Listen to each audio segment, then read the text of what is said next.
Good afternoon, good evening, and pending where you're at in the world, good morning, our lovely, lovely patrons of the court. It's your one and only Lord Maxwell, joined by both Lady Dream and Lady Airy. And I know this is a bit weird. Why is it weird, you say? Because we're doing a live stream when normally we do. I'm actually going to remove this real quick while we're talking. Normally we do recordings, and you guys have seen the wonderful work that Lady Dream has created for us. I've seen a bit of the reels, bit of the clips. The music video. Yes, the music video indeed. But we figured, in the spirit of the spooky season, let's do a live stream, especially for episode 3 of Amazing Digital Circus.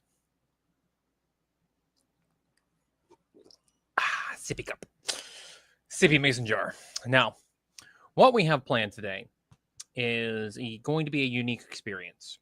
It's also going to be a prelude or precursor to what's going to be rolling out on the channel here in the coming month. What we have planned is going to hopefully hit home with a lot of you.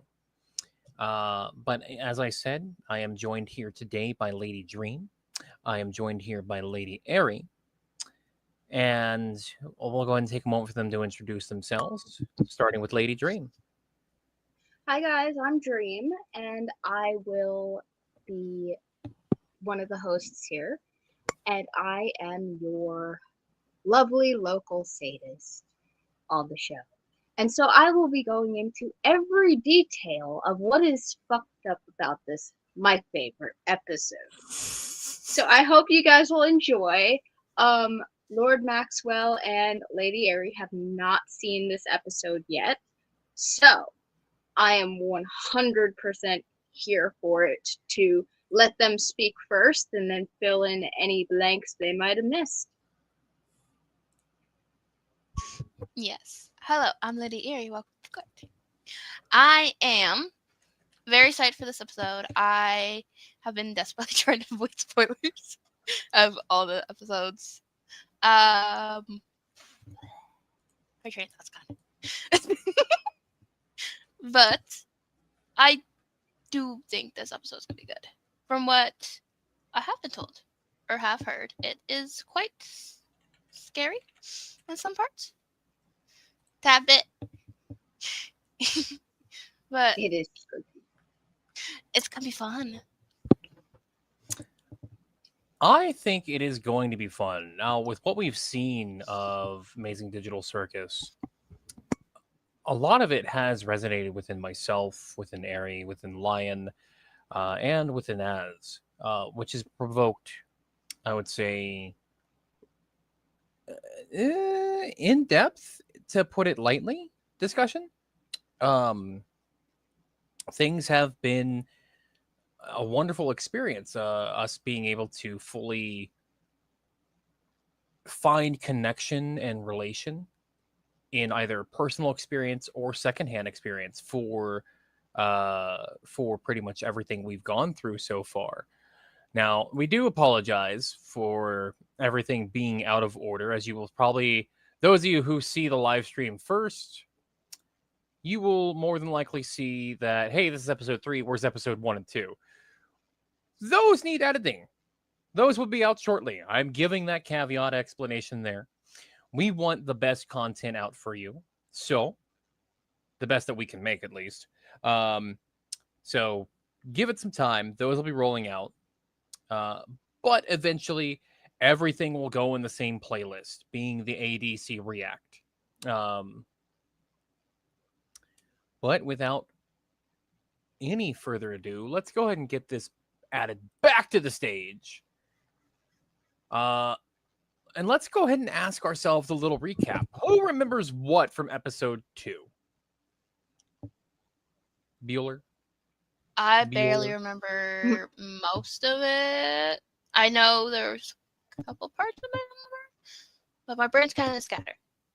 So episode 2 was the sort of AI come to life episode where we visit the Candy Kingdom. And we go on a long journey to find the syrup.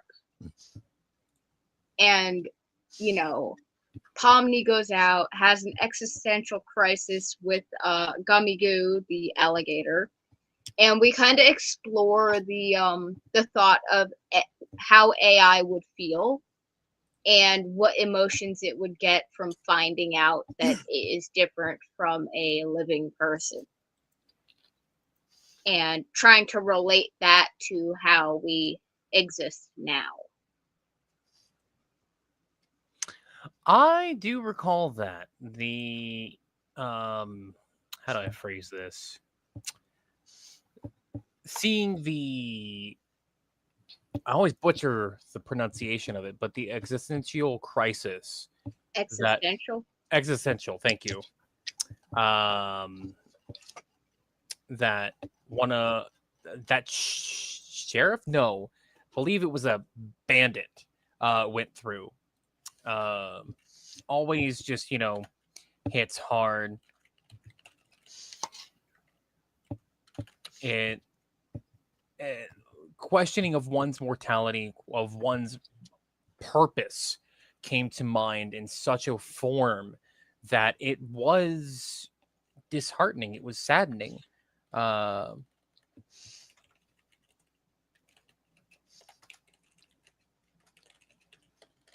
would have to say it did provoke a lot of emotions for that episode. And I believe, what was it? The unintended repercussions of helping someone out. If y'all can recall with the fudge monster. I don't quite remember exactly, but I do remember that being a thing, that the fudge monster was banished from the kingdom for eating people. Yeah, the fudge. That's his name. Also, hi, Void. Yes, welcome, Void. Good to see you there. Control C. But yeah, no, I don't think I have anything else.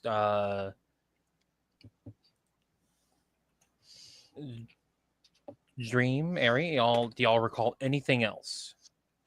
I remember quite a little bit, but not a whole lot. Like you did say, the bandit, I did resonate with that quite a bit. It's, yeah.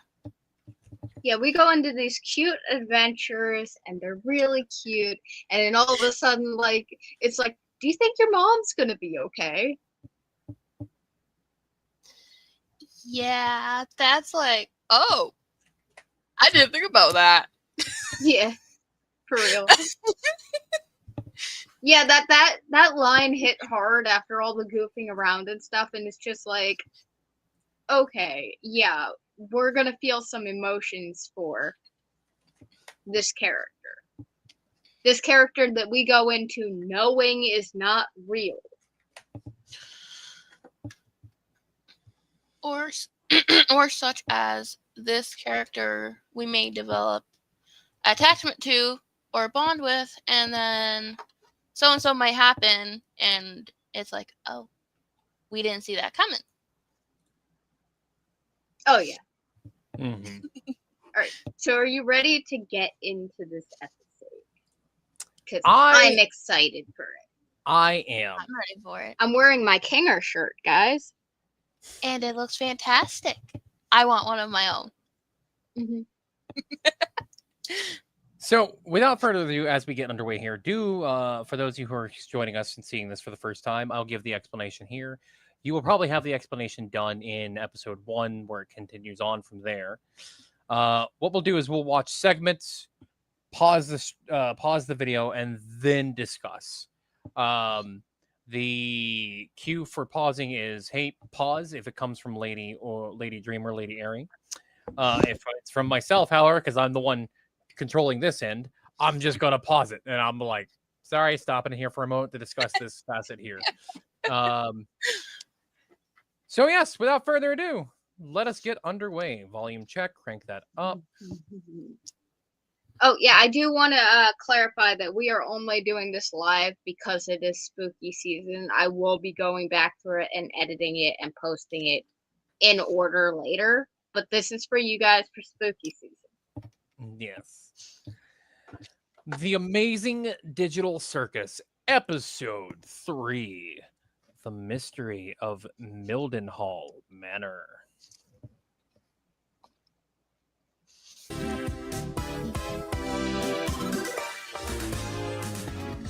Let me know if that's too loud. It's good for me.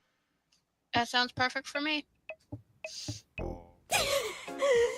I can't hold it any longer. Sure you can. We can't die from oxygen deprivation, remember? But it still feels like I'm gonna die. Try not thinking about it. Or you could toughen up. I want to see what your funny cartoon body does. Hey, take it easy. Oh, take it easy. That's you. All right, here I go. All right, we've entered the blue zone. Hey, there's something new. Okay, we're getting red, Oh, orange. yellow. Green. Whoa, look! Now she's turning blue! She was already blue. Huh. Guess the hue shift just gets faster. Why am I the one doing this? Why not one of you guys? Because something different happens with each person. For instance, Kinger starts glowing, Ragatha's hair noodles stick up, Gengel's mask starts spinning, and Zubul turns straight. My limbs straighten up. Fuck off. What Damn. about you? Oh my god! The That shade. insult! That insult! Wow!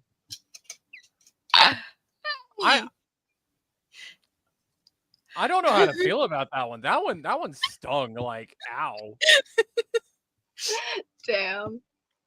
The so Lady Dream can't answer this. I feel like given the title of the episode, there's something that's going to come into play that probably relies on hearing the breathing of individuals, which is why they're teaching this to her. What is this, Demon Slayer? I mean, Also, hi Link, welcome. hello, Link. Hello. He refuses to show us because he's a coward. I want to keep the mystery alive. What do you, the viewers, think it is? Will you stop doing that? Why is everybody just standing around when there's adventure to be had? Today's adventure is the mystery of Mildenhall Manor! That's right, this big spooky mansion has been rumored to be filled to the brim with paranormal activity! It's up to you to solve the house's deep mysteries and capture all the ghoulish ghost activity you can! And for the first time ever, you can! Where's Zubul? I made this adventure really cool and mature, just for them! Mature.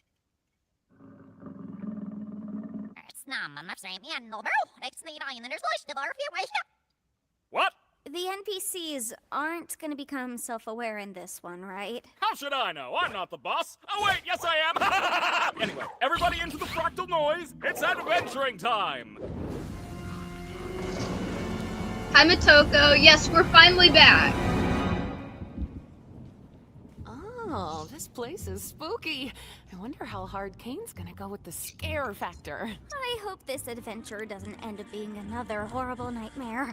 I'm not really a fan of horror, and I don't really handle jump scares that well. Come on, that wasn't even scary. What? You scared of the vacuum cleaner too? Hey, be nice to her. She's had a rough couple of days. Her and everyone else. Right, Gangle? Does anybody hear that?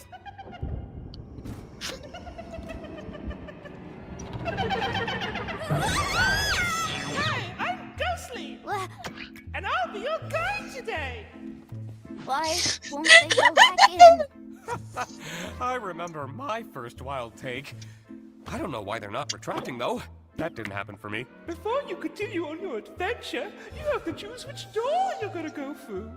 The door on the left is the normal door. Rated wow for all ages. The door on the right is the really scary door. Rated for mature Zoobles only.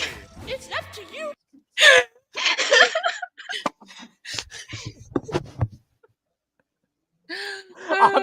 I'm gonna steal that. I'm going to steal that. I need that audio clip. Just so I can put it on a soundboard in Discord. I'm gonna put it at the beginning of this video. If we have to bleep anything for this when we go back, when you go back, Dream, just use that particular audio. Just That is perfect. And also, I want to point it out how the ghosts start to form when it first came out. It reminded me. Okay, so you guys watched Ghostbusters, right? yes. Yeah. Okay, it reminded me of that, like how it formed to be scary and then went all cute. Mhm. I was already thinking Luigi's Mansion because of the vacuum cleaner. Oh yeah. I If you- haven't played or watched anyone play that, so I was thinking Ghostbusters. I do want to say hi to Motoko. It's been a while, but we are back. I remember that fucker.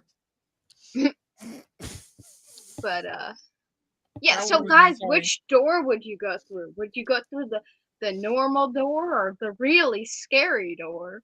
I'd go Really through the door. Yeah. Wait, I'm gonna pull up a comment. Pull up the comment. I want to see it. Rated Yeah. That is about for right. mature pupils only. Mature Zoobies. Zoobies. What's a Zoobie? I'm my assuming God. that's what they are. A Zooble? The character that the one who's like Zubo goes straight. Okay, so you gotta remember if you type lowercase L, and then you type in uppercase I. So technically, it could be Zoobies or Zoobles.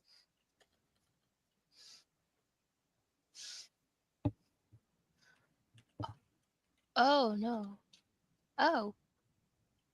Ah. It's an L. Also, I want to point out what Boy just said. Door.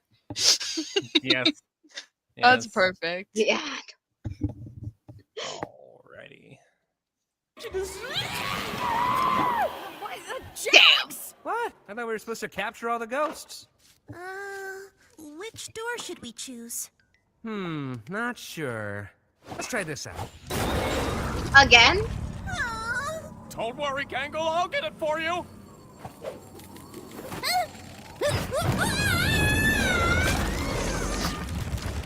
Oh. Oh, that's the scary door. Zooble, come on out. I just want to talk to you. Oh, I know. What could you have done that the whole time? Zooble, I just want to get to the bottom of why you keep skipping all my amazing adventures. You could end up really hurting Bubbles' feelings. Bubbles' feelings? Enough about Bubbles' feelings. How about your feelings? So, what's on your mind, Zooble? I would rather not. That's hilarious. Go on. No, I mean, I've already told you what my problem is. You just never remember because... never mind. My mind is a beeswax polished coconut. Nothing ever escapes these cakes. So what can I do to make my adventures more appealing to you? See? This is exactly what I'm talking about. All you're thinking about is your adventures. It has nothing to do with the adventures. It's more just... Ugh, forget it. You're probably not even listening. Zooble, look at this cool bee I drew. Alright, pause for a second.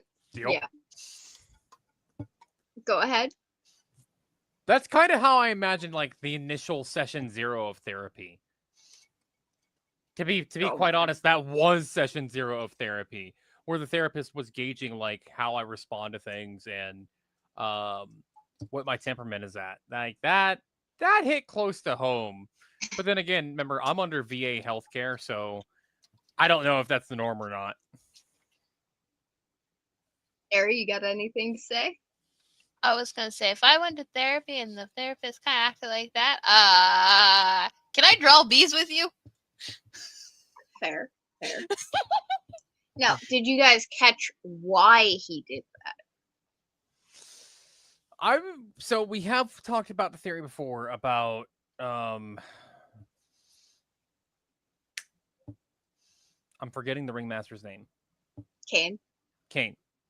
About why about Cain being an AI algorithm that is literally just trying to cater to the means of those who visit the digital circus. So I feel like that's an AI trying to solve an actual problem, but with poor presentation on don't make it obvious. Let's see. How do I put this? Given the AI theory of Cain, whereas we do know that every other individual involved, every other character, I should say, are carbon copies of different personalities and psyches. Cain does not fit anything as far as your average human being. That is pretty much a confirmed AI program that is, I want to say, on the verge or running rampant.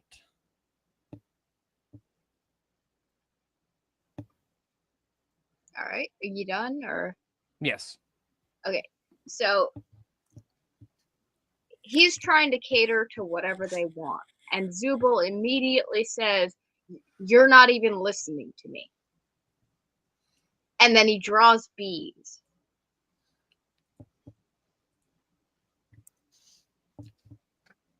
So it took the line, "You're not even listening to me," and it stopped listening. I might be testing something right now. AI image generator for free. Oh, we're not doing that. No. I'm going to type in that exact thing and then see what pops out. This could either be good or very bad. Describe the image you want to create in any language. Also, did you see he drew his bee Sona? It wasn't even just a bee. It was him as a bee. I did notice that. That was an impressive little detail. I really like that, though. So I'm going to go with AI is not listening to me. Draw something on a notepad. Generate.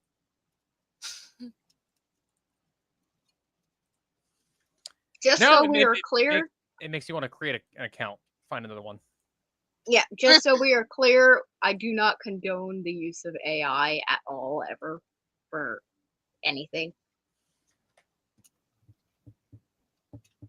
It would be cool if it was, like, a real thing that didn't involve just stealing the data from everyone else.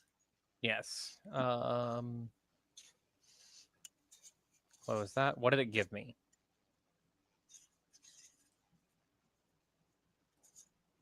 Okay, so like I gave it the explicit instructions. AI is not listening to me. Draw something on a notepad. Do you want to know what came up? What? A blank piece of paper.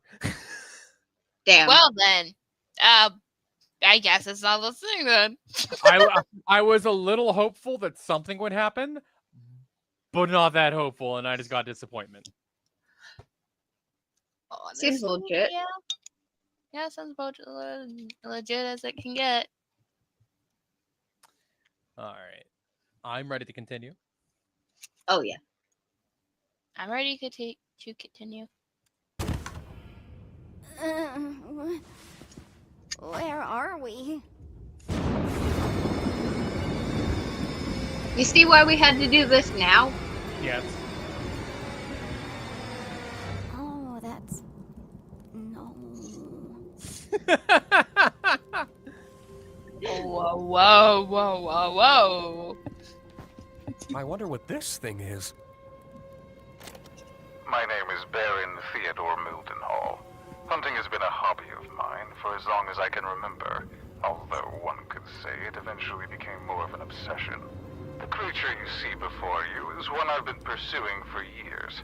Not quite a man, but not quite an animal. Something unholy, something evil. I took it upon myself to spend every waking moment doing all I could to protect my family from the creature, hoping that when I'd eventually killed it, I would be freed from this awful feeling, this inescapable dread. I was wrong. You know, I'm starting to think... How about we try to find a way back up to the others? Okay, cool, that's great. I love these adventures. We could always ride this thingy up.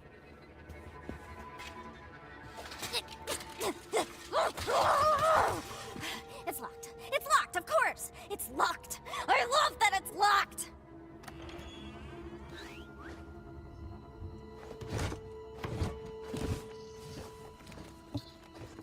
Tuesday, December 4th. Although I had shot the creature multiple times in its vitals and severed its head to keep as a prize on my wall, my troubles were just beginning. I took my eyes off the body for what felt like only a minute. When I looked back, the body was gone. The creature was not dead, and it would be back to reclaim what I'd taken from it. If anyone is listening to this, all I ask of you is one thing. Do not let the head out of your sight. You have been warned. Wow, this is some rather inconvenient lore placement. I got it. And this is some rather inconvenient darkness. What was that? Was that you? No. Oh, wait, you mean me grabbing you right now? Yeah, that was me. Is this your hand? That's...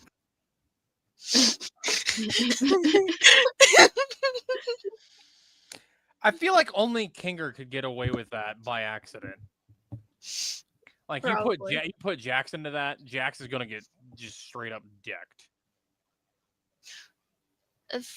For as much as I know about Jax, yes, I agree. So But also, I want to kind of say this. The mention about not taking the side off the head at the very last moment, right before the lights go off, that kind of has like the little spooky element to it. That's the Oh, yeah. vibe of like, hey, this is an important instruction. I'm gonna put it in another room away from this thing. That I feel like the implication is that the entire group was supposed to be here. Like they'd be scattered between that little study office, and the trophy room. Oh, probably. So, are we watching this and then going back over the scenes at the end, or are we just going over the scenes now? We can do both because there will be things that make sense at the end, which is why in our as our lovely viewers will get to see, our lovely patrons, the last 2 episodes, as I recall, we did go back at the end after watching everything because certain things made more sense, and certain views did change. Okay, I just wanted to know. I will keep my mouth shut, but I do want to say I love how they transferred it from 3D to 2D in the scene. Yes, I do love that as well. That is a great choice, and it's a perfect way to portray, oh my god, we cut the budget here.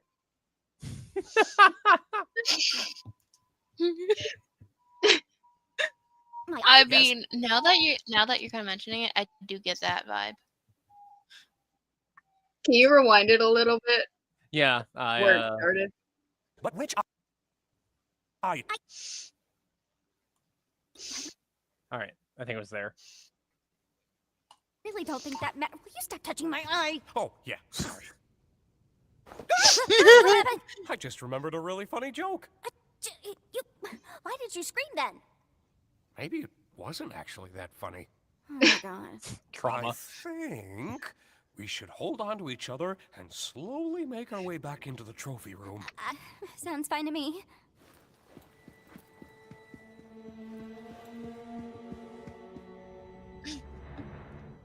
What was that? What's what? That. It's probably just magnets. Or a boat. A boat? Whatever the case, I think we should be completely quiet. Okay, yeah, I agree. You know, you're really hit and miss with these things sometimes. Wait, There's a fly in here. don't you think that's making a lot of noise? Oh god, there is a fly. And gotcha! I think I got him. I can't see my hands.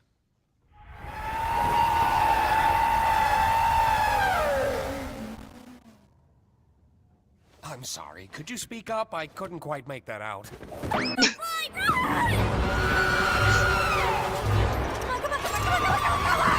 Tommy! I think this might be the creature from the tapes! You don't say. Huh?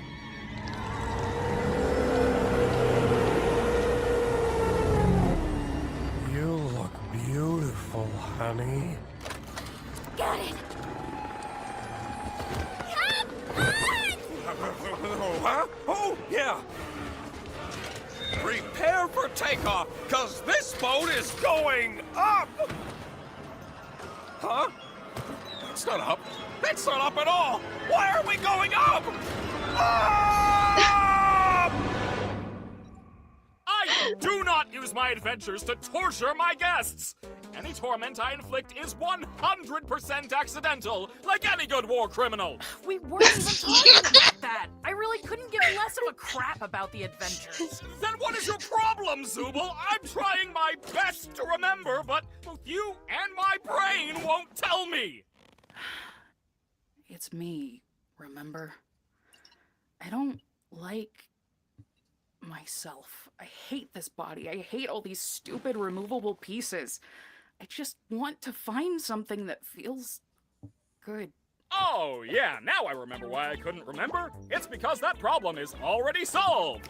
Simply swap out your undesirable Zooble parts for better ones. I've been trying to find parts I like since the day I got here.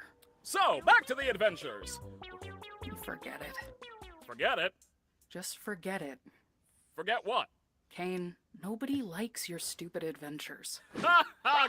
Good one, Zooble. Ragatha's just too nice to say anything. Jax just likes to fight with everybody. Gangle's too shy to speak up. Kinger's insane.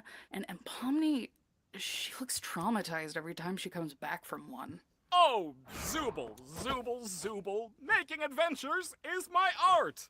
It's all I exist to do, all I'm good at. And, what you're saying could imply that I'm bad at the only thing I'm good at, and that... that'd be...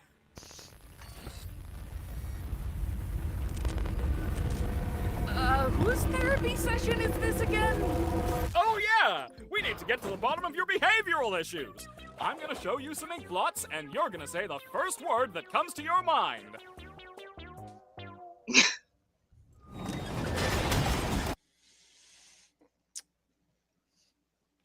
So yeah, you know what?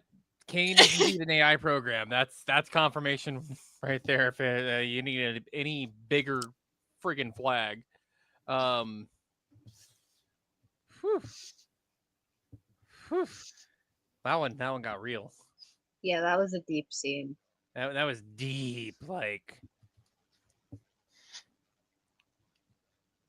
my soul is wounded.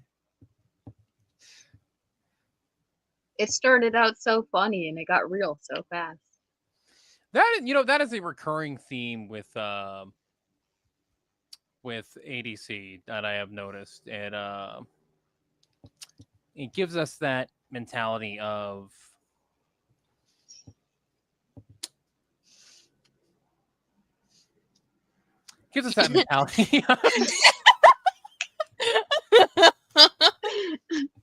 of self-reflection upon a point that you feel it in here, but the disconnect's up here. And instead of, helping you heal that disconnect, repair it, it's ripping it apart so violently with words that all I can say is ow. Got any comments there, Lady Airy? As I struggle to zoom out. I want to say that scene was a little real. Also, where it started glitching, this might be a little far-fetched theory, but that's also the AI kind of breaking and trying to put itself back together, almost factory resetting itself in a way. I could see that. Yeah, but like the fucking. Well, there we go. That's the first one, and we're 36 minutes in, so we were doing so well. No, it's not. I had one earlier. Did you? And then you had one before we even hit 3 minutes. Yeah. Did I? Yeah. Yep. Look at Discord. Look at the Watchtower. Yeah. I want to say it was like 2 minutes and 30 seconds. So you're gonna have to do editing.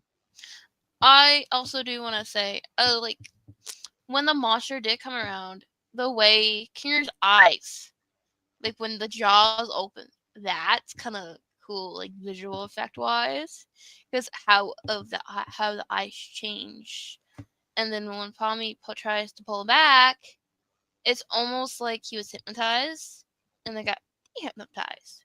I probably butchered that word. Yeah, but what was I gonna say?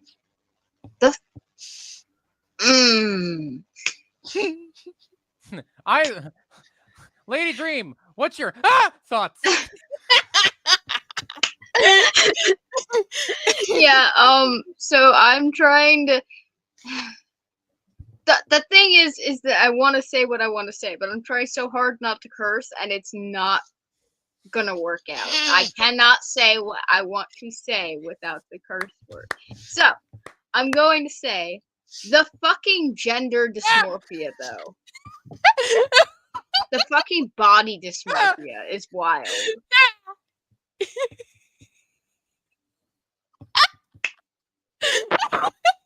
You know what? You know what we're gonna have to fucking do? I'm gonna have to fucking edit this for like 7 hours per video. And then I'm just gonna put in big letters over the top of it. If you want the fully uncensored version, go visit our Patreon. That's right, patrons. Go over to .com. Just to clarify, we do not have a Patreon at this moment in time. Not yet. Not yet. But it will be like $1, and if you want to hear us curse uncensored, $1. The next time we have Lion with us, I'm just gonna start doing the thing. I'm just gonna start doing that. Someone curses, just out of like zero context. I want you two to not react as best you can. It's just like this way. Lion's like, did Lord Maxwell just scream? What's going on? And y'all are like, we didn't hear anything. That would be perfect. And that, our lovely patrons, we call gaslighting. But yes, yeah, it's a great example of it, of what not to do. With the body dysmorphia, I do recognize that almost instantly. That one is that is a good conveyance of it. And Kane's response of, well, I already forgot this because I already solved it. Like, look, you got this box of interchangeable parts. Like, which is the worst thing he could have possibly done, to be honest, because yes, you can change the parts, but like you're always going to kind of have that feeling rolling in the back of your head of this is not the way I'm supposed to be. And it fucking sucks. It sucks at. The word "suck" is not a fucking curse word. But you just missed 2 of them, so. Oh, I'm sorry. Delayed. YouTube's gonna ban us for making those kind of noises too. I could make this so much worse, and we all know I could. True. That is true. But no, technically, I would say this. Technically, Kane did a partial correct thing by providing a box of interchangeable parts. The problem is that you have to narrow it down. These are abstract interchangeable parts. Therefore, they do not resonate with Zooble. Zooble looks like one of those art pieces you would see at the Louvre. Zooble looks like a kid's toy. Like Mr. Potato Head, but Zooble. Zooble, the geometry Mr. Potato Head. That kind of sums it up, yeah. And like there's certain parts of Zooble that Zooble could never change. Like the body part or the head. It depends. It depends because we've seen in episode, I think 1, that Zooble was in fact broken down piece by piece.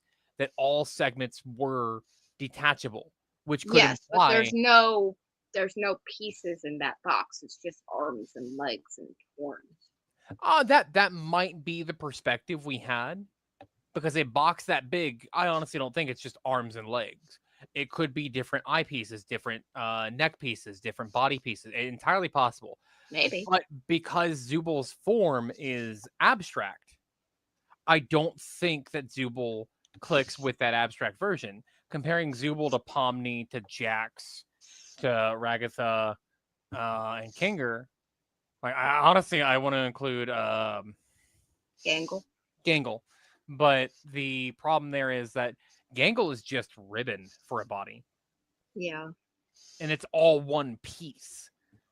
Like, Gangle is a bad example, but everyone else has a body that they are familiar with. There is still some form of humanoid form with it that keeps them comfortable. Otherwise, everyone else would still be going with that. Everyone else would be feeling, I think, the same feeling that Zooble is feeling.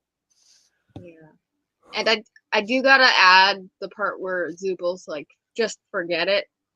And Kane kind of blanks out. Because Kane forgot it. Yeah.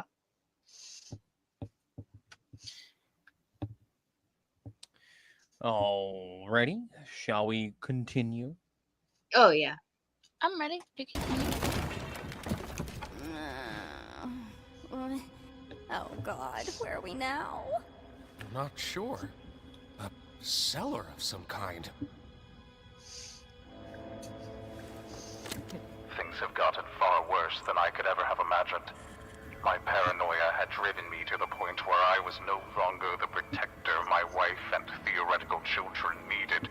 Jumping at every shadow, every noise, I ended up shooting the love of my life, mistaking her for the creature. It's ironic, isn't it? In my attempts to protect her, I ended up becoming the monster myself. Now I wait down in my cellar, no longer having anything to protect but my own soul. If nothing else, I will slay the beast that took everything from me. I want to stop it right there because, oh my God, that is a beautiful analogy right there. This one doesn't really touch more so on mental health. It touches more on the overprotective nature. For the longest time, it used to be men are the protectors of the family. Men are the ones who will shoulder the brunt of any hardship that a family is going to face. In modern day, you know what? That's balanced out and spread out. I have met my fair share of partners of the opposite gender or non-binary identification who have wanted to be that protector for me. And it comes with knowing where to draw a line on that.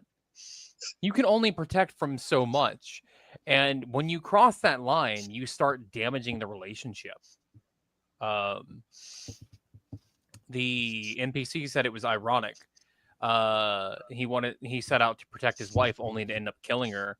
That one hit home for a couple of friends who have been in domestic violence situations where they have had to bounce back from their partner being overprotective and just completely harming them physically, mentally, emotionally.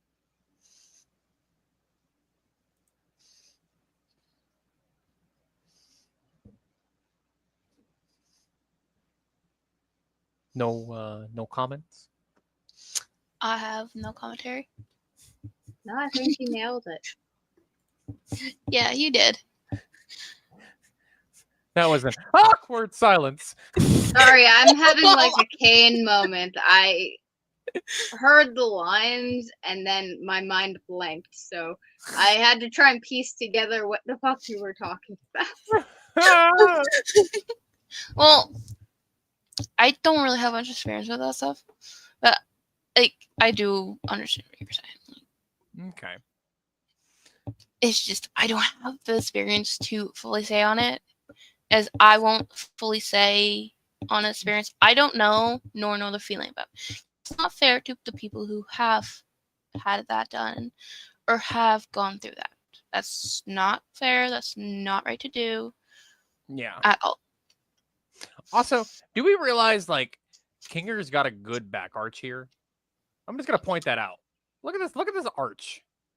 I was waiting for someone to point that out because I noticed that when you first paused. Like, yeah, like that's a great form for, stretching out your back or other things. Oh yeah. Meanwhile, Other yeah. What other things? Other things. I'll tell you when you're older, Harry. Yeah, meanwhile, I'm older. Better yet, I'll tell you when I die. Bullshit, you won't.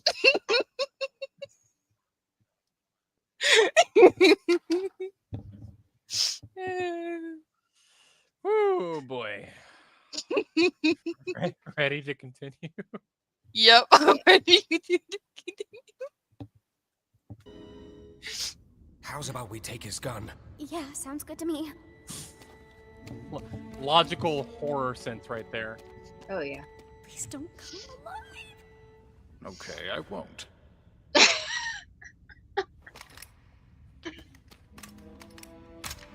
Looks like we've got 2 shots. Let's make them count. Yeah. Proceeds to waste them. Stay behind me.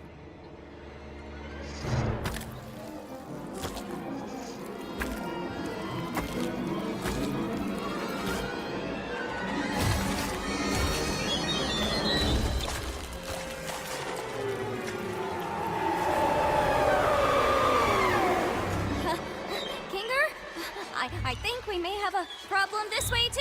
Just leave it to me. I can handle this.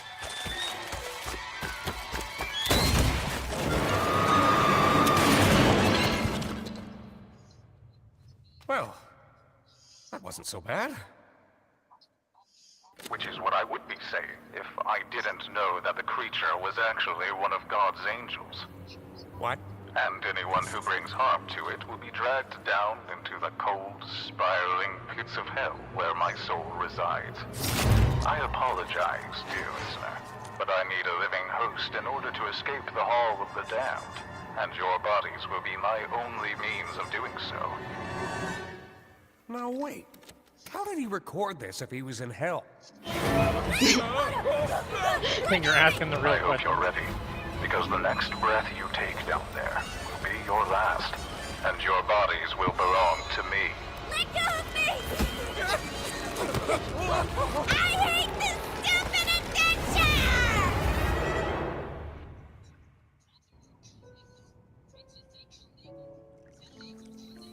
Who is that? Good tea.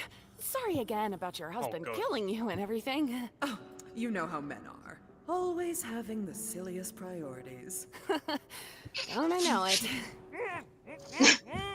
If your friends see him, I only hope he doesn't bore them to death with his endless monologues. That man could turn a 57-second story into a Greek tragedy. I'll be sure to ask them next time I see them. Thanks again for the tea. I had a really nice time here. Don't mention it. Feel free to visit anytime. Definitely. That's right, Jax. Enjoy your bondage. Congratulations, my little ironclad waffle cones! You've taken the pacifist route, and you should be proud of what good people you are. Unfortunately, we still need to wait until your other teammates finish their adventure before I can grant you permission to leave. I wonder how long that'll be. Jax would have loved the other adventure. Jax would have. Really typical of what you'd think hell would be. We are literally in hell right now. Hell! Of course I'd be in hell. How could I not be in literal hell right now? Just try to stay calm. I'm sure Kane included a way to escape.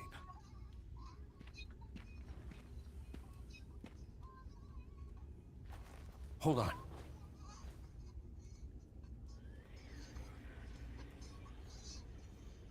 Let me try something.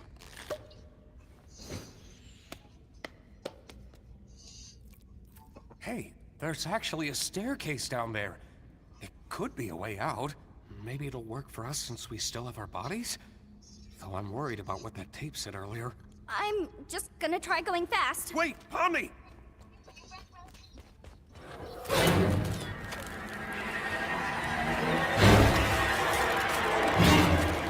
Pomni!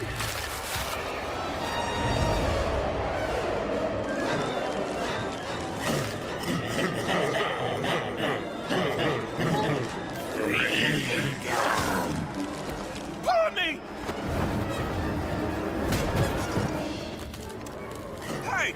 You get out of her, you damn evil souls! How's your wife, Kinger? Hey! You alright there? No.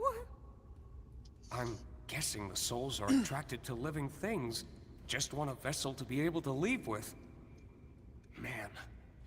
7 years of computer science for this, huh? Why? Every day I spend here is one nightmare after the next. I knew it would end up like this. He just wants me to suffer.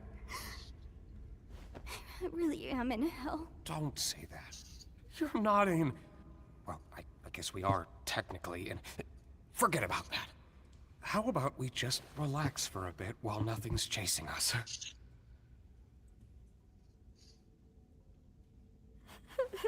Most clarity Kinger's ever had. It was my fault we went down this path, wasn't it? I'm really sorry for that. Why have you been acting so different lately? I have, haven't I? I'm normally not too good with memories. But being surrounded by darkness always brings me back to a certain time. Right after my wife had abstracted. I don't recall the exact string of events, but we both ended up in the fort together. And it was dark. The darkness seemed to calm her down a bit. The harsh, jagged edges smoothed out, and she didn't seem aggravated anymore. She wasn't the same as before, but she was calm enough to touch one last time before she got sent to the cellar. I'm always taken back to that moment when engulfed in darkness. You had a wife? Like, here in the circus? Yeah. She was funny, creative, really into entomology. I used to hate bugs, but she somehow got me to like them. It's not the most cheerful memory, but it's one I at least have control over. I know how it can feel in this circus. Sometimes it all just feels pointless. Yeah. But it's not. Not if you have people who care about you. Good memories can do a lot. Hold on to them. And cherish the people around you. You never know when they'll be gone. In this world, the worst thing you can do is make someone think they're not wanted or loved. I'm glad you're here with me. I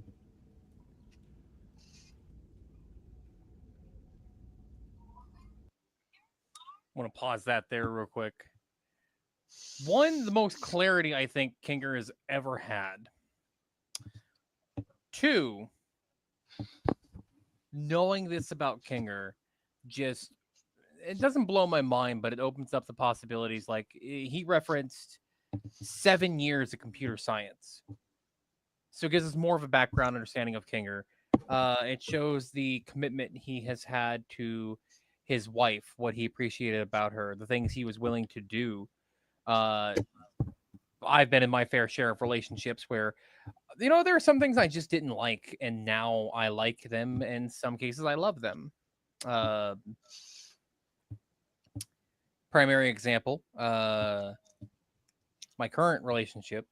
I've never, prior to 5 years ago, I was never really big on constantly doing, I would say, egg and rice with almost every other dinner.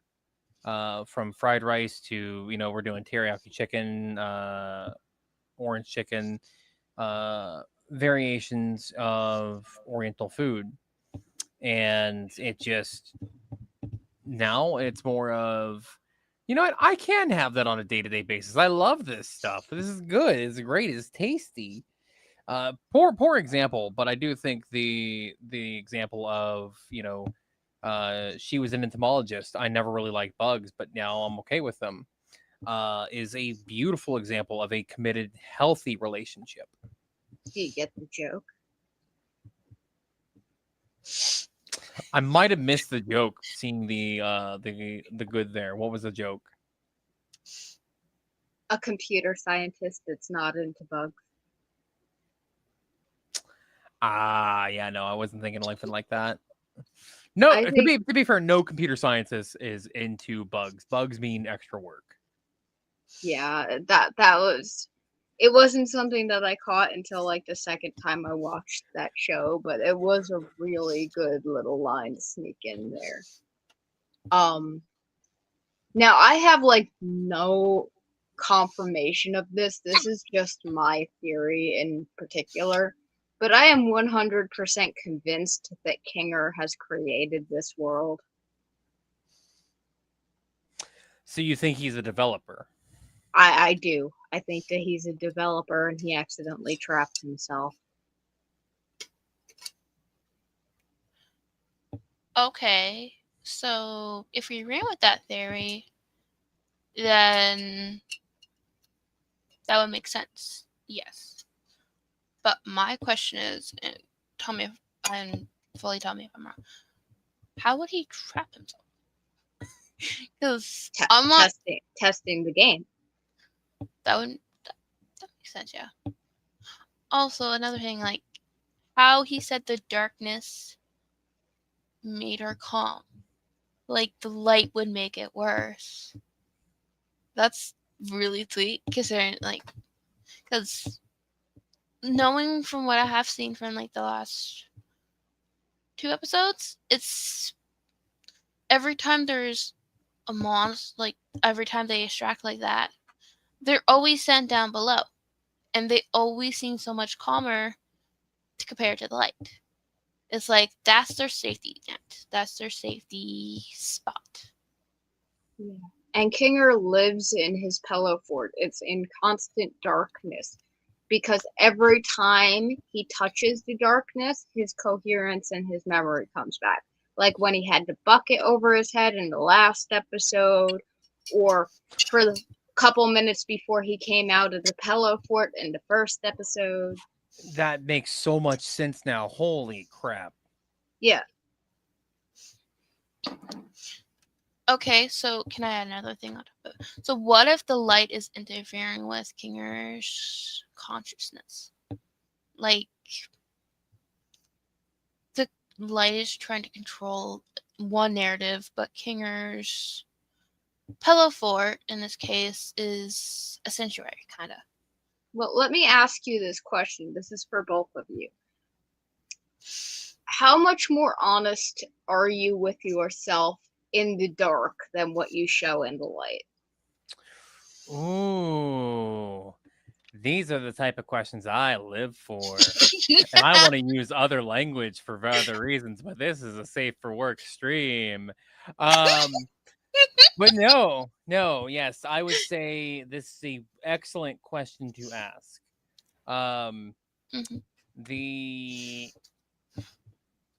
It took a long time to achieve the balance with that. If I go back into the last 10 years of my life, I would have spent, I want to say, on the lighter side, the less amount of time spent, I would say probably 6 to 7 years on the like more strict and higher end of it, 7 to 8 years for struggling to balance that. But those I guarantee the first 5 years at least I was more honest with myself in the dark than I was in the light. Ari? See, I still struggle with that now. Like, I kind of hide more of it than show it either way. But I am more honest with myself in the dark compared to the light. Because the light, to me, it seems more judgy. Compared to the darkness where it just sits there and listens. It doesn't judge. When you're in the light, you have everything on you. It's like you can't hide from it. It's there in plain sight. Compared to if you were in the dark, how much can you really see of it? So here's the thing. A lot of people, like when you think of the light, you think of like less crime, more safety, everything is like more protected in the light. You put on a show because you don't want, that darkness to seep out of you and to be that honest because you will get judged by everybody else who is trying to adhere to the laws of the light.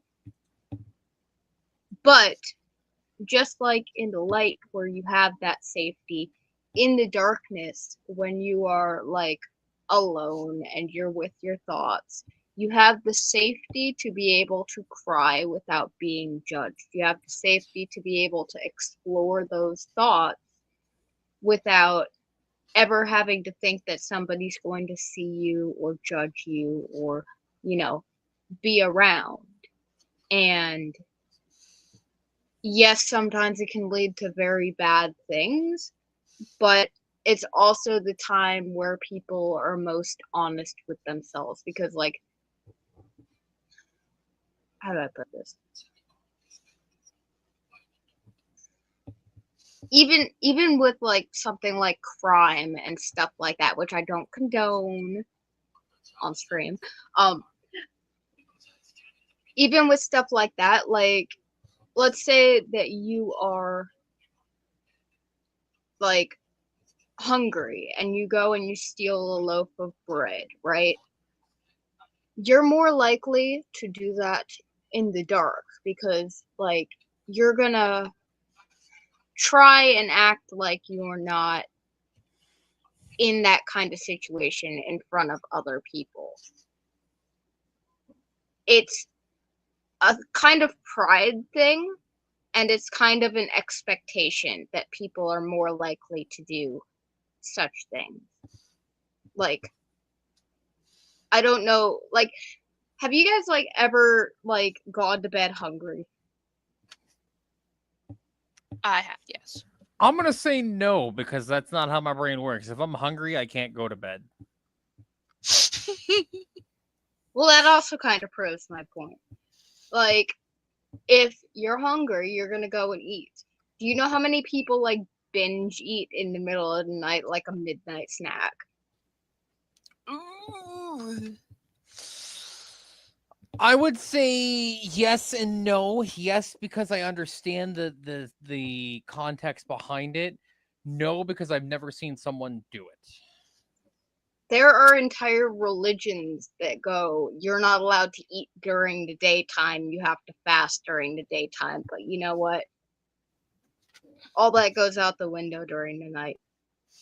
I'm not saying for everyone, but like, even in religion, having that aspect of you're in the daylight, you're being perceived, as opposed to you're in the night, you're allowed to sin, for lack of a better term, is very interesting.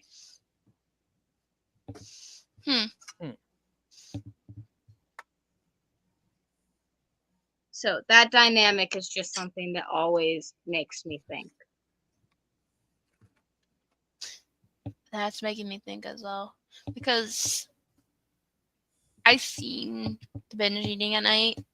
It's not a good habit. But also, I kind of get the point with like the fasting and that. I have a friend who does that every single time. So I kind of learn like here and there what it's about. Like when they can have water, when they can have food, like initially. So there's like certain times, like at sundown, they can feast. Yeah. And I'll even go as far as saying, and I know this probably isn't true for like Garland, because you live in the middle of wherever the fuck you live and it's wild over there. I live in the middle of where? Yeah, exactly. But like, even going as far to say like the daytime is sound and the nighttime is silence, gives you time to dredge up those memories because your brain needs something to fill the silence with. And it'll make you think more honestly about a situation, about things that you wanted to say and you wish you did at that moment in time, or things that you might regret doing or not doing. It brings a whole aspect of thinking that you don't have during the day. So it's almost like a change of mindset. Because in the daytime, your mind's busy, you know what you're doing, and then the nighttime comes and it's so quiet. There's nothing going on. It's just you and your mind. Yeah. And I think it was more so like back in the day, because now we have our phones, and if we don't want to deal with the quiet, we can just pull our phones out and not think about how the world works. And see, that's pretty much true as well. Because at night, there's some nights I'm not even online. I just kind of chill in bed with a book, or I'm drawing, or I'm doing like little things here and there to fill that mind, to kind of fill that blank within reasons that are healthy and not healthy.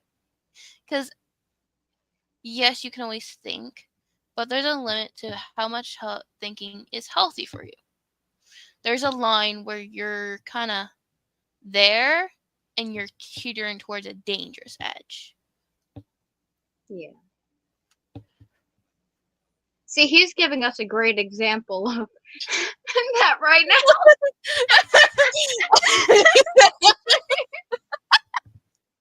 And he was cut off.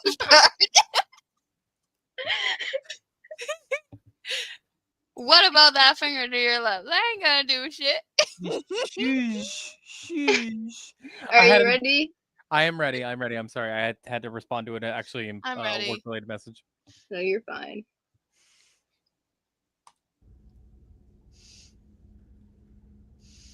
You know, I've been thinking about that last tape. He said, the next breath you take down there will be your last. Maybe we can get through if we don't breathe. I'm not very good at holding my breath. Well, how about we try not thinking about it?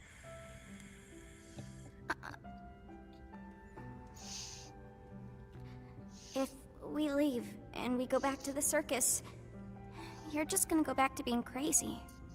You're not gonna remember any of this, are you? Don't worry about me. As long as you remember it, things will be okay. You're very strong, Pomni. And I know you'll be able to get through this. Just hold on to me. We'll get through it together. You ready? That's right. Take them that 4-digit finger hand.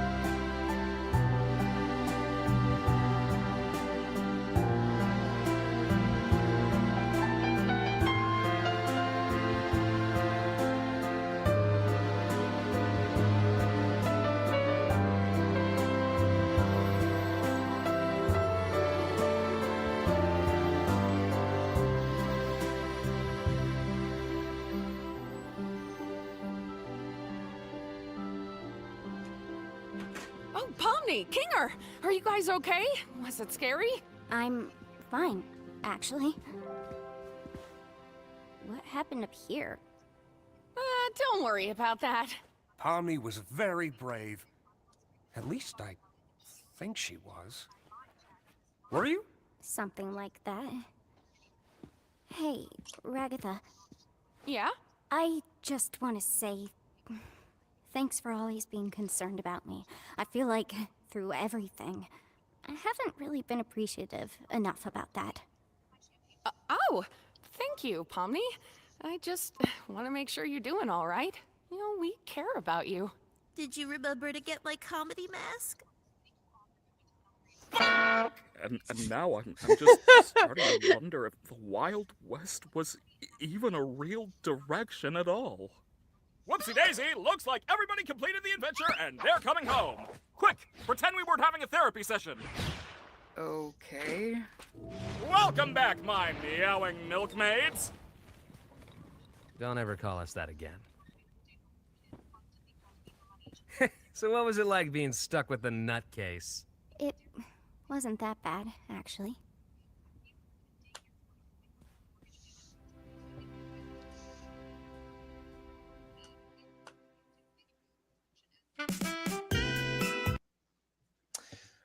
Okay, so the fact that there's not, like, let me see. The fact that there's not a, like, you know, little short at the end about how Jax got tied up makes me disappointed. Yeah.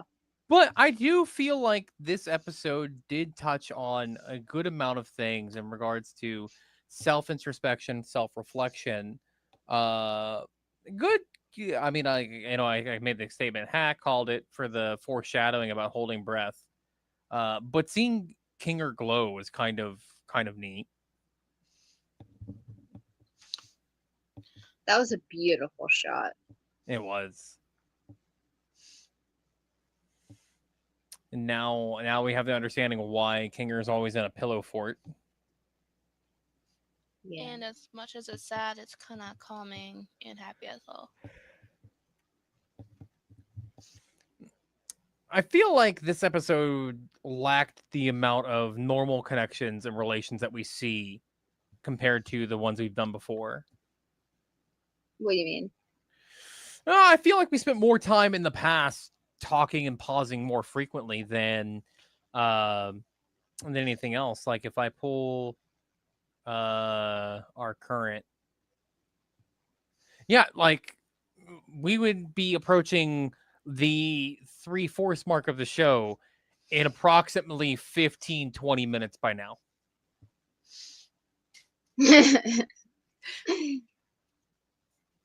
But yeah, this is an episode where you kind of have to watch the entire scene play through before you stop. Yeah. Lost Void with the love of the expression, express their emotions with just the eyes.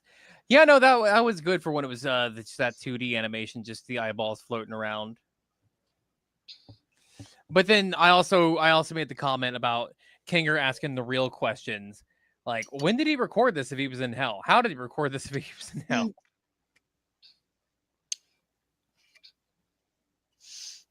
Can we go back to that scene where the second audio recording was? Because there's some really good foreshadowing, like, right before then.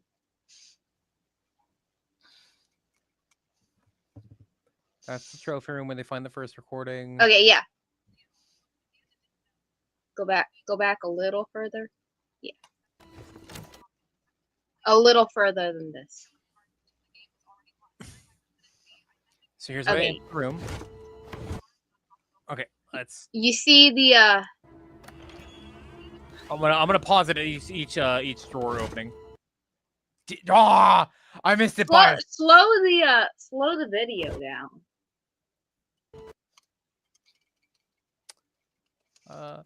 Playback speed.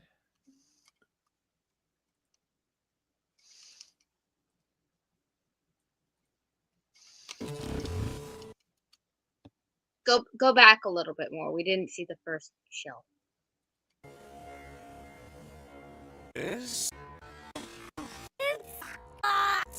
For record, that's an image.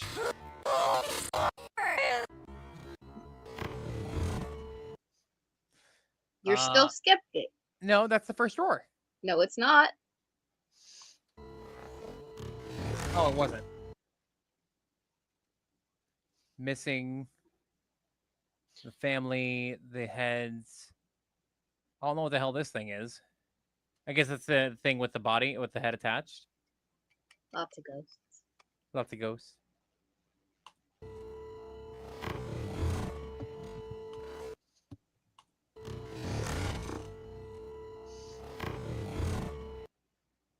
That looks like more tapes they could have played. Oh, it is. Okay. My eye was adjusting, so I only saw this. I'm like, oh, this here, which is the film, just looked like a folded up pocket watch chain. So I was like, oh, pocket watches. I mean, yeah. But it also makes me wonder what is on those discs as well, too.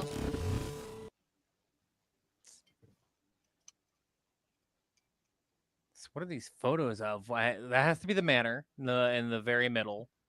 Well, if you're counting left to right, number 3 is the manor. Number 4, I have no idea what that is. Number 2, I think, is the creature. Number 1 is just an open field. Okay, so for the one with the 2, that looks like a couple. If you really look at it, it looks like two figurines. This one? Mm-hmm. Yeah. It looks like a dancing couple. Or like a couple in a brace. Either that or a really fucked up version of Siren Head. I can see more of the Siren Head than I can the couple. Cause like you got the man in the white going down, and then holding the woman in the dress with the cape going down.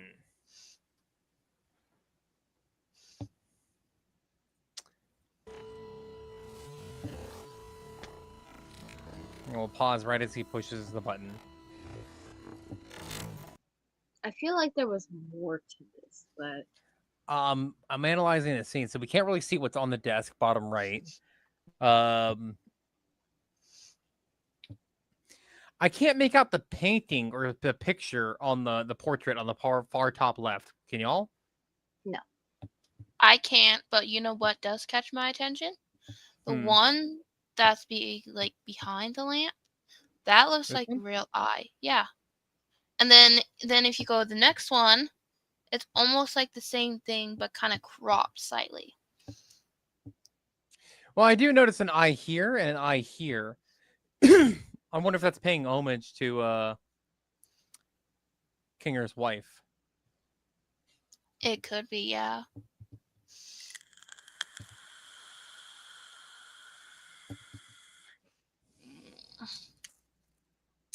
I don't feel like anything towards the end made more sense for the beginning parts now, though. Keep going. Tuesday, December 4th. Just this expression. Yeah. Although I had shot the creature multiple times in its vitals. Is it gonna say what she's looking at? No, because I think it's eventually she finds the key. Bookshelf. Angels is the only legible title. And then up top, it looks like ledgers. Where at? You tell me from where the cursor. Right here? The top ones, yeah. That looks like ledgers. Like it would have like writing or something in it. I think let's just the stretch. When I see, like, I'll admit, the stereotypical library image in my head, encyclopedias. Researching creatures, researching animals. That is possible. But also, I kind of want to direct down towards over there. There's some figurines, it looks like, on the back end of the shelf. I don't know if you noticed them. Over there could be so many directions, my love. Where? Okay, left or right of the cursor? Like back. This way? Yes. If you go down a little, like right there. There's little things there. Okay. Yeah. It's not that bright, so it's not easily seen for me. Huh. Like, I can't make out what they are, but it looks like little trinkets, maybe? Well, we did establish from the first room that the NPC is a trophy hunter of sorts. He's a trophy collector, hunting animals and creatures and whatnot.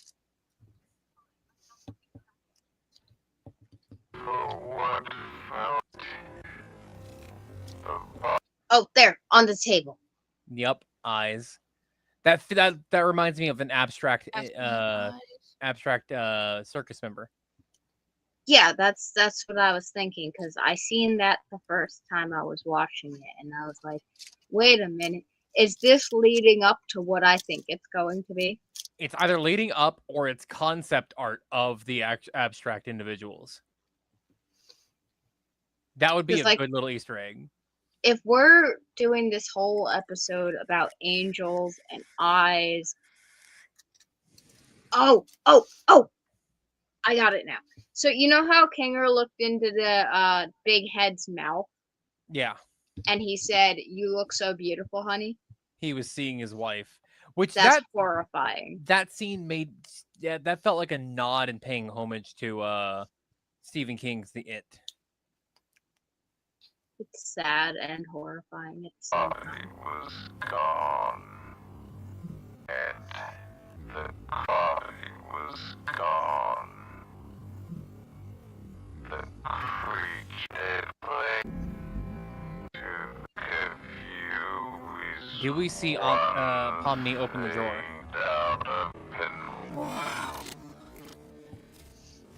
This is some rather inconvenient lore placement.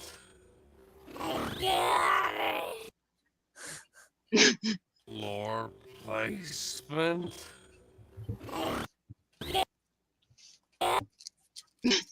There you go. That's the face you see during sex, chat.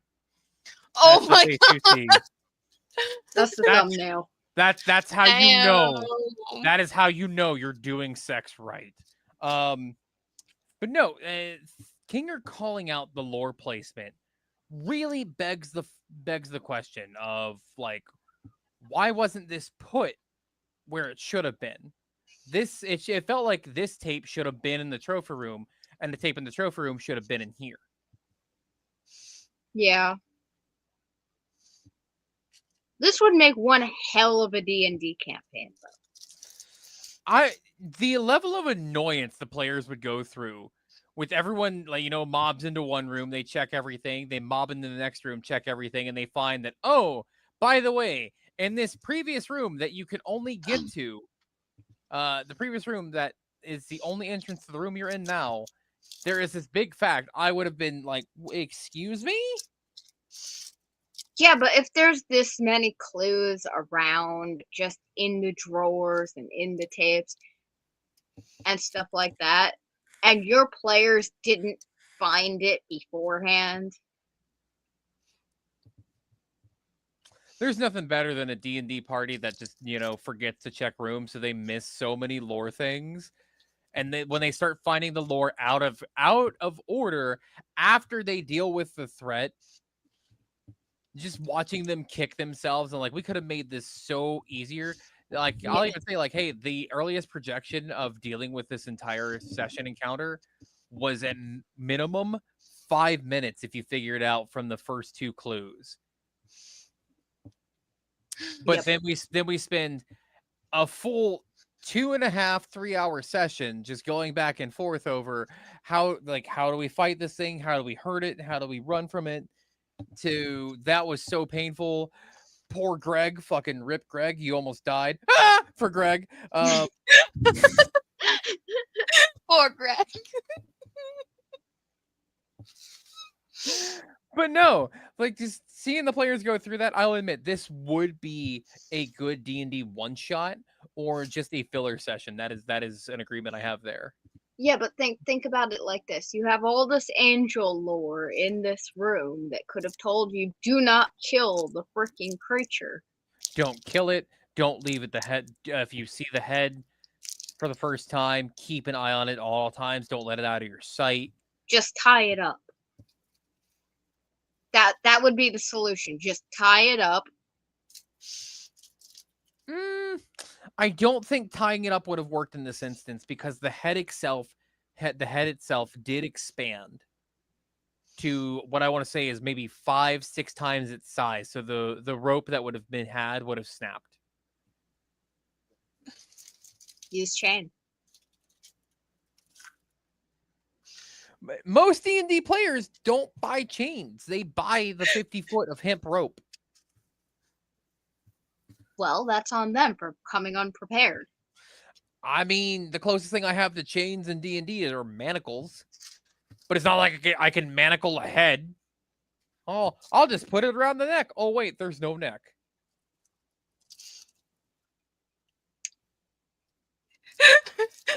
Use that thing that lets you summon a small object. I don't know how that would help. Let's go back and look. You just summon one chain link at a time. Yes. Oh, wait, what was that? There it is. If I had manacles, the next thing I'm not gonna really attach anything. I would forcefully clamp the manacles through the jaw and chain it to something so that if it did expand, it's not a problem.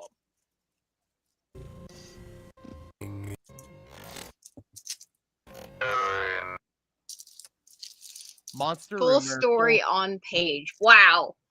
Yeah. Wow.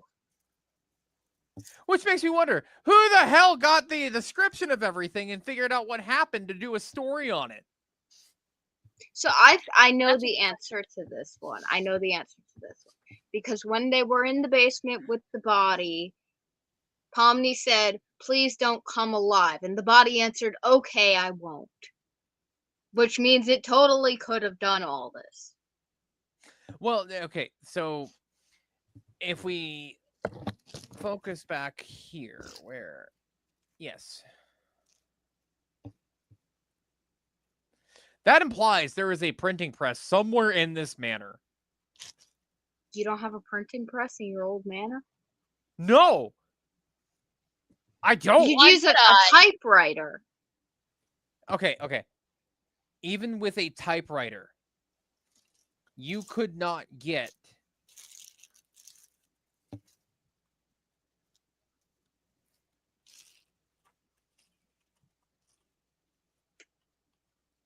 Oh, my head just popped.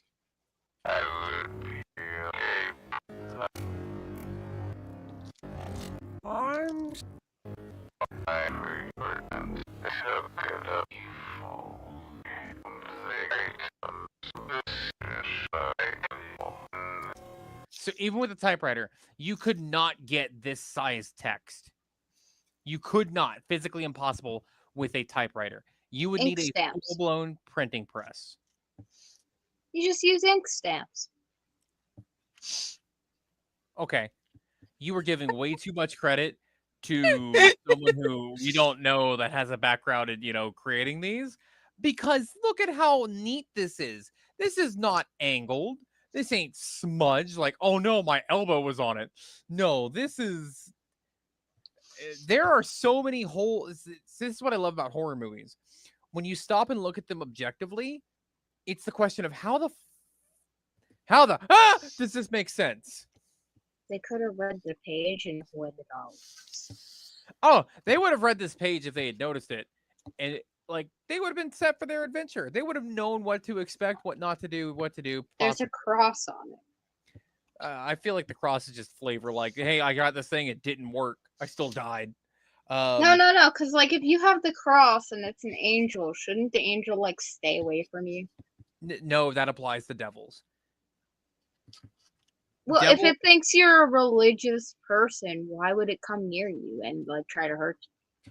Think of it like this: you're a fire sign in affinity. If I cast fire spells and I do fire magic, you are more inclined to approach me because I have your affinity.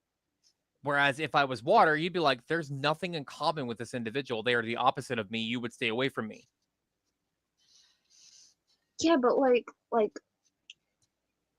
if you have an angel, right? And said angel is working for God, wouldn't you go after the heretic that is studying monster lore and demonology rather than somebody who owns a cross and hasn't shot you in the head a couple of times? It highly depends upon how the individual with the cross is conducting themselves. Because while crosses were believed to repel demons and be a holy symbol, there's different variations of the cross that lore-wise I'm referring to, where wooden or metal crosses did nothing. They did not work. A demon was able to interact with someone who had a cross, even though they were brandishing it. The same could be applied to the logic of angels. An angel who is a holy entity is not going to be repelled by another holy entity. They would be able to approach without any recourse. So while the cross may be brandished, stay back, angel. I want nothing to do with you. It's not going to do anything. That's not what I'm saying, though. I'm saying that not as a repellent, but just as a, hey, we're cool, I'm on your side. Verify target 28 is what I'm going to say. And what that means is the angel will verify whether or not you are deserving of that cross. You say the cross shows that, yes, you are in fact cool with one another. However, that is a symbol alone that is based off of nothing but symbology. It conveys nothing of your emotions, your inner thoughts. And I wouldn't put it past an angel to inquire. Okay, but you have this lore and this piece of paper telling you everything you need to know. And on top of it is the cross, which seems to be, if you want to win this game, which every single adventure they've gone on is a game with the objective to win, this would have to be one of the key artifacts to help you win the game.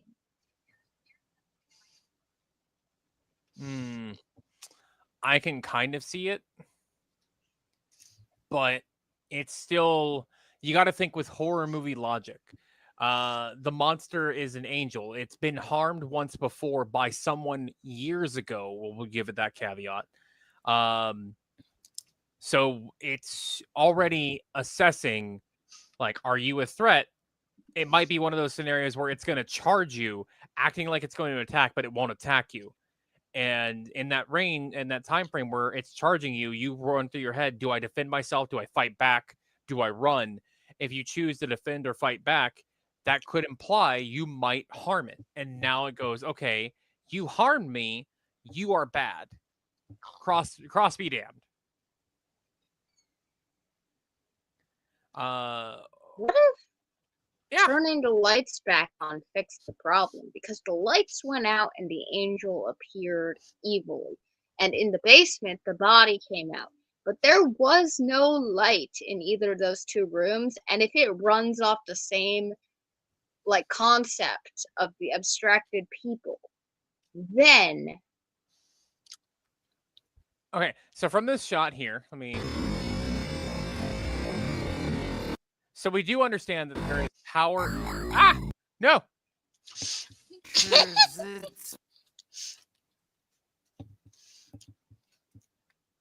So we do understand that there is power in the building and there's also lit candles. Uh-huh. This room had both a fireplace and light bulbs. So the lightning triggered, power goes out. All that remains is the fireplace. But the fireplace went out, which I think the fireplace went out because they were in the study, the room off to the side. The creature enlarged itself and blew out extinguished the flame to hide in the darkness. That is what I think there.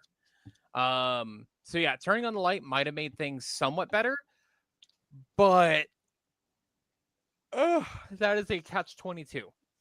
Because in the light, if there is a monster present, it now is aware of you. You see it, it sees you. That logic is always going to apply. Yeah, but it makes light. It could always see you. Debatable. Because if that was the case, then we would have seen here.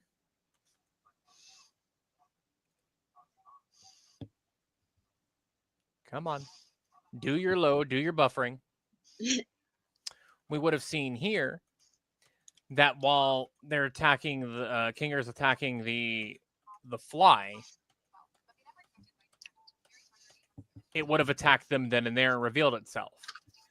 But it investigated the noise because it couldn't see in the dark. And as it gets closer, we see the eyes come into view. I can't see my hands.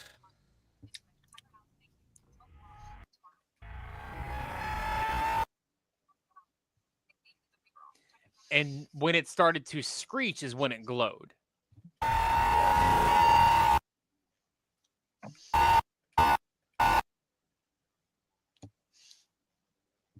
Also, I missed the joke earlier. The new fleshlight just dropped. Oh my god. Barbed for your pain. No. If anyone would use that as a toy, I have questions. What is wrong with you?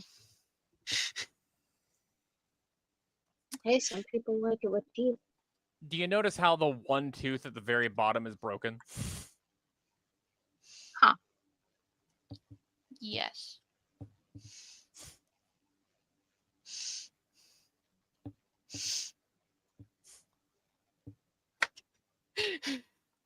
Me being excited for chicken nuggets for dinner. Oh my god. Are you hungry or something? When am I not? I'm always snacking on things. When am I not putting something in my mouth is the question. Okay, but I do want to point out the eyes, the ring in the eyes. I wonder what causes those. Because if the figure itself is emitting the light, how is it going back?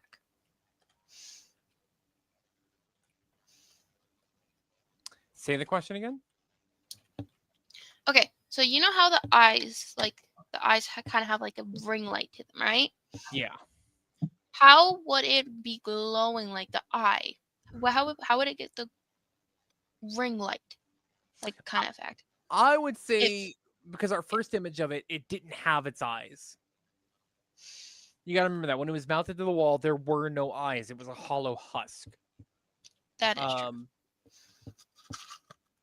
This is, I would say, this is the equivalent of a D&D creature that it comes back to life. It heals to a certain extent when in the presence of the living.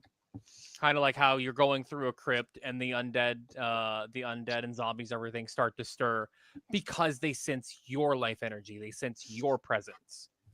So this thing, while they were in the trophy room, it started waking up. But because they were there watching it, it couldn't do anything. It couldn't get back to this state. When they left the room, it's got weeping angels logic. Exactly.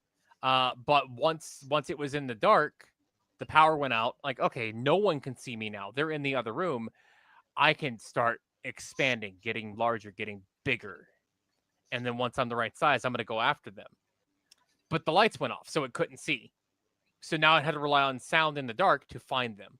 And once it found them, it, this angelic glow started to show. So now it sees them directly, and there's no escape.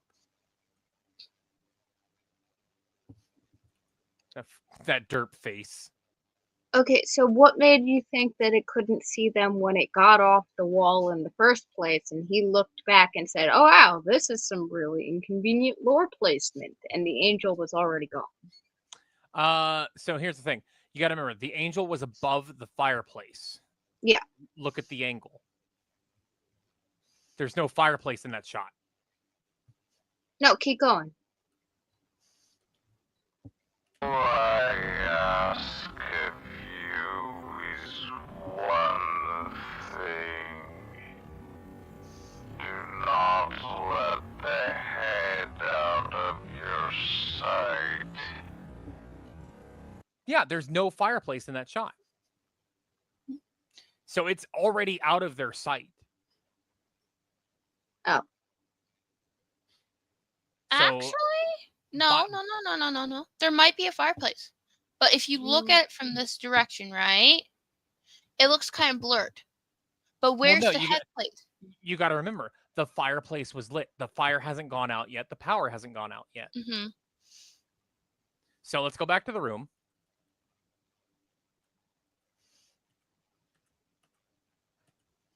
So we know there's one door that leads nowhere.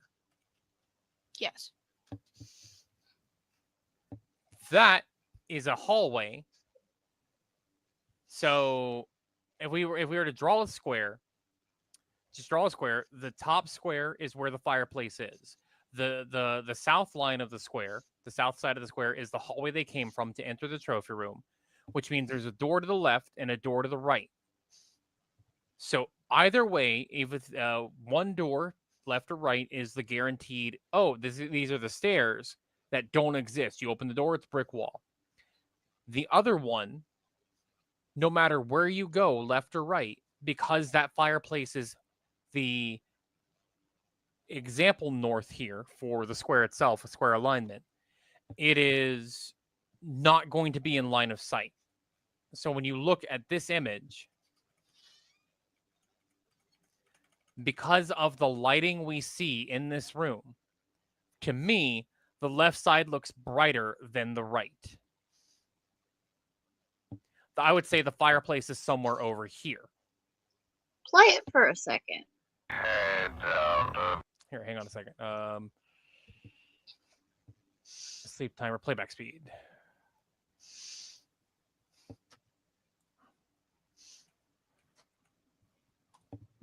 Your sight. You have been warned. Wow. This is some rather inconvenient lore placement. I got it. And then the power goes out. And this is some rather inconvenient darkness. Was that you? No. Oh, wait. You mean me grabbing you right now? Yeah, that was me. Is this your hand?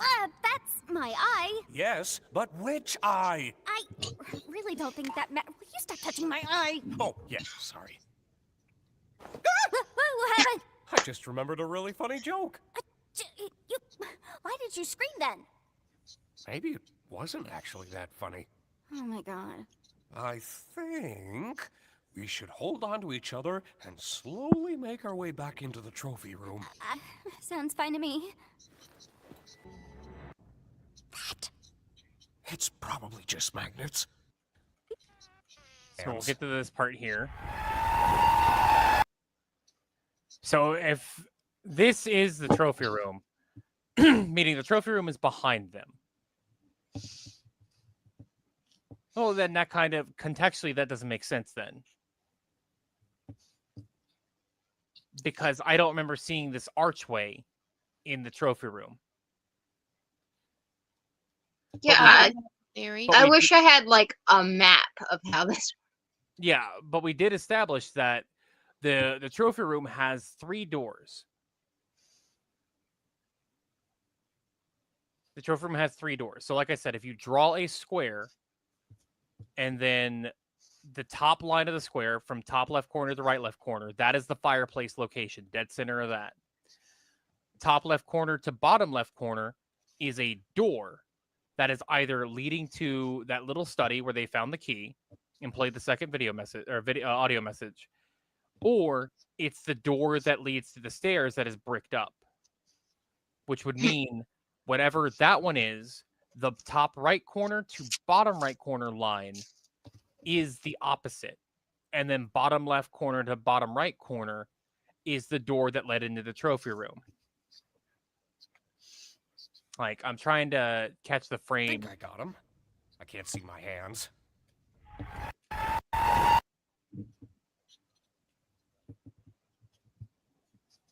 Okay, I think that's Gangle Mask there. So this maybe from the presentation of when they first entered, the archway did exist somewhere just before the center of the room. So if you were coming in from bottom left corner from bottom right corner line, you wouldn't have had the archway in the shot because of the angle, I think. This is a terrible house layout. I gotta I agree drew. because I don't know how we would figure this Where out. are we? Well, no, this doesn't make sense. Because they when they fall into the room, they fall into the center of the room. Look at their placement. You see it. You see the mask. Yes. Or mask, the head. Where are we?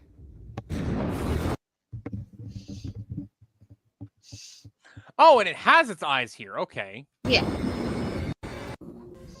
It's just the rest of them on the walls don't have it.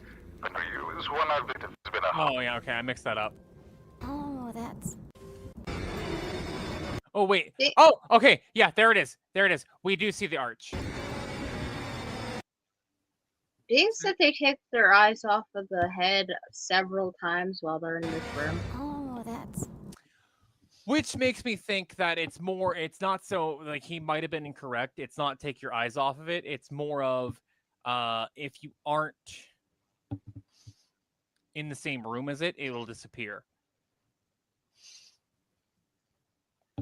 It's that logic that just exists with this. So you gotta give consideration. Yeah, that makes sense. Hey, you gotta leave in like 10 minutes, right? I do. We should probably wrap this up for now.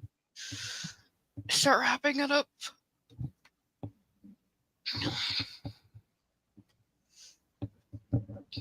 Well, what can I say, chat, other than what is this notification? Get off my screen notification.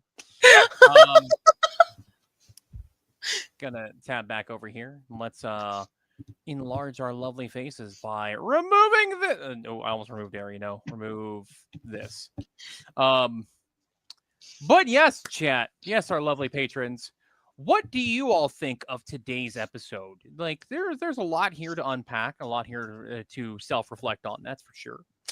I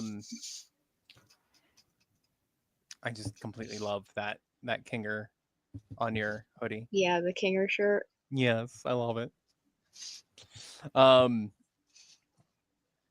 There's a lot to unpack here. Let us know what you all think in the comments below.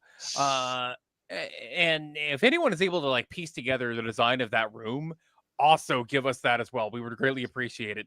There are so many questions. Because I'll admit, with the context that they dropped into the center of the room, not outside it, then walked in, I feel like that pokes a hole in my theory there, because when they are standing at the fireplace and the camera angle is looking back at them from the fireplace, there is a door behind them that is already open, but it looks like a hallway, not that study. But yeah, let us know what you think in the comments below. As always, we appreciate your support. If you like what you see, leave a like, hit that subscribe button. We're always going to appreciate it. No actual obligations there. Do it if you want to. Don't have to. It's against us, not really against you. But we'll make do. But yes, this has been episode 3 of the amazing digital circus featuring Lady Dream, Lady Airy, and myself, Lord Maxwell. It is always a pleasure to have you patrons here in the court with us. And we hope to see you all next time. Lady Airy, Lady Dream, do y'all have any parting words for our lovely patrons? I had a lot of fun. This is definitely one of my favorite episodes so far. And thanks for watching with us. I hope that you guys will put your own theories in the comments. I really enjoyed this episode. It wasn't as scary as I thought it would be, but it also was it was a mix of scary and funny. There was a little mix of everything all in one. It's almost like a witch's cauldron. They just threw everything into one and mixed it. So we had some trauma, we had some funny moments, we had some dark moments, and then we have the light moments. So it's just a mix of all. I can see that. Yeah. And the witch's cauldron kind of fits with the vibe. But another little idea is, if you guys do figure out the house layout, that would be nice, because that is confusing to me. I'm trying to wrap my head around it, and I can't. Yeah, draw a diagram and drop it in our Discord. Yeah, and if you see anything that we might have missed, feel free to put that in the comments as well. Let us know what you think about the overall episode, and stay tuned for more content coming out, hopefully before the end of the year. We've got some stuff in the work, but we wanted to get this one out specifically for good old Spooktober, or in other words, Tober. This is never gonna die now, just so you know. It's never gonna die. No, it's not. And it's so funny when you do it.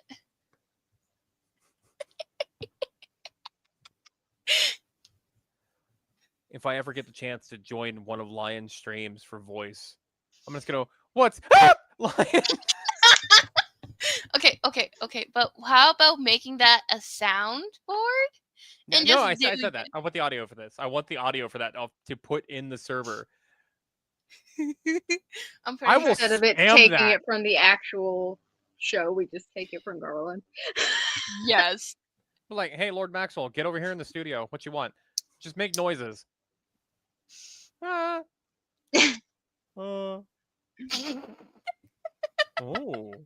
Turn it into a Spartan mix. Ting tang, walla walla bing bang. Oh my god. But yes, lovely patrons of the court, thank you all for coming by, and we hope you have a wonderful Spooktober and happy Halloween.